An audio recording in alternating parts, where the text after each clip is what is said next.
Yes, I did see Alien Romulus, and I do intend to have my review out hopefully by tomorrow. But until then, I thought I'd give you a 20th anniversary review of a sequel to a early 2000s classic. And that is The Princess Diaries 2 Royal Engagement, which is celebrating its 20th anniversary this year. And so I did rewatch it, so let's review. So The Princess Diaries 2 takes place, let's say, 4 or 5 years after the events of the first film. Mia Thermopolis, she is ready to assume the throne of Genovia, but the parliament, they basically tell her, like, hey, you got 30 days to find a king, or else you will not take on the throne and someone else will take your place. Now, 3 years ago, I did do a 20th anniversary review of the first Princess Diaries. If you want to check that out, I did a from the archives repost of my initial review of that movie. You can check it out. I posted it yesterday. And I should also note that I do have a soft spot for these movies. I do remember, I did have the original movie on VHS back in the day. I don't know if you can see it. Fuck you, TikTok. But I do remember seeing the first film and the second film in the theaters. But obviously, everyone loves that first film. It is a classic. It's the movie that launched Anne Hathaway's career and revitalized Julie Andrews' career. And with the success of the first film, of course, a sequel would happen. And the sequel did happen, and some people thought it was okay, and some people thought it was a step down from the first film, which it is, and some people just absolutely hate it, which I honestly don't get because I will admit, yes, like I said, it's a step down from the first film, but at the same time, I think there are some things in this movie to admire, and especially watching with adult eyes, I'm like, this movie's a lot better than what people give it credit for.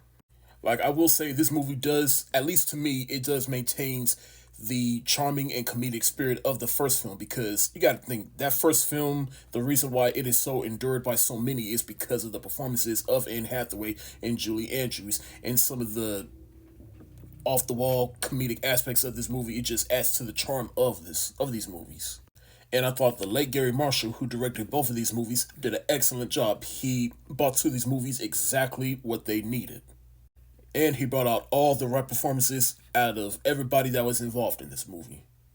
But like I said, what I like about this movie is basically just the theme of arranged marriages, and then especially at the end of the movie when she's about to get married and she decides not to go through with it, and she ultimately decides the only reason she was getting married was because of a law, which she thought wasn't a good enough reason. And then she speaks to all the men in the audience like, hey, if your daughters, nieces, or whoever, grandchildren, were in this position, would you force them to do the same thing? Basically force them into a marriage just so that they can assume a role.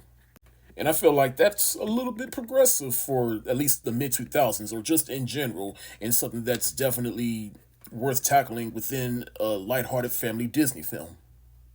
But of course, it goes through all the regular tropes from the first film, which is Mia learning how to be a queen, and so she's learning proper etiquette. And but there is some aspects where she has to learn to, be with the people. One of my favorite scenes in this movie is when she sees one of the orphan children, played by Abigail Breslin, and she's getting bullied, and so she stops the parade and goes in there and tell her like, hey, everyone can be a prince, and then she gets them all tiaras and has them all join in the parade. Like, that's very touching.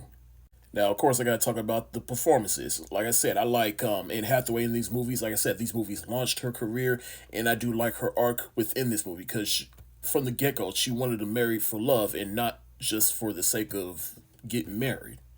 And if the first film launched Anne Hathaway's career, then this second film launched Chris Pine's career.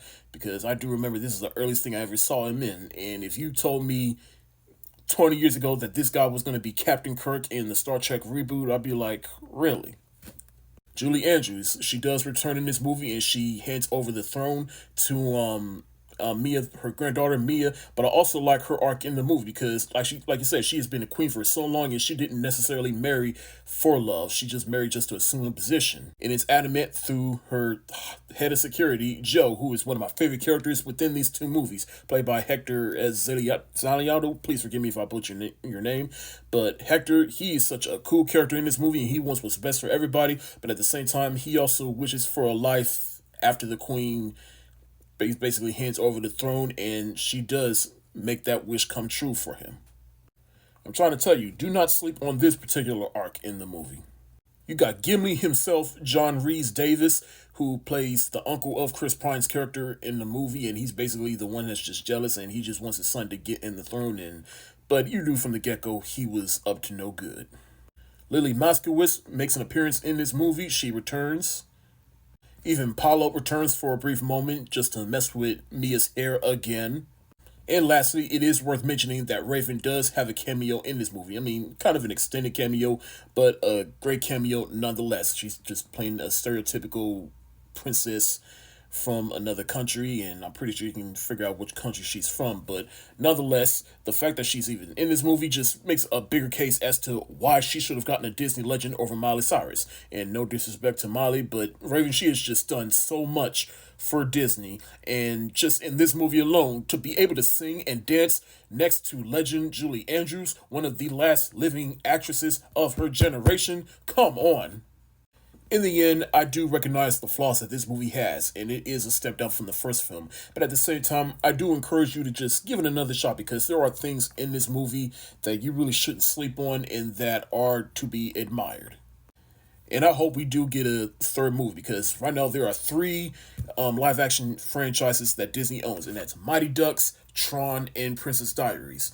We already got a Mighty Ducks TV show, and they announced at D23 last week, or at this point a couple weeks ago, that we are gonna get a third Tron film. So I'm happy for that. But Disney, where's that Princess Diaries 3?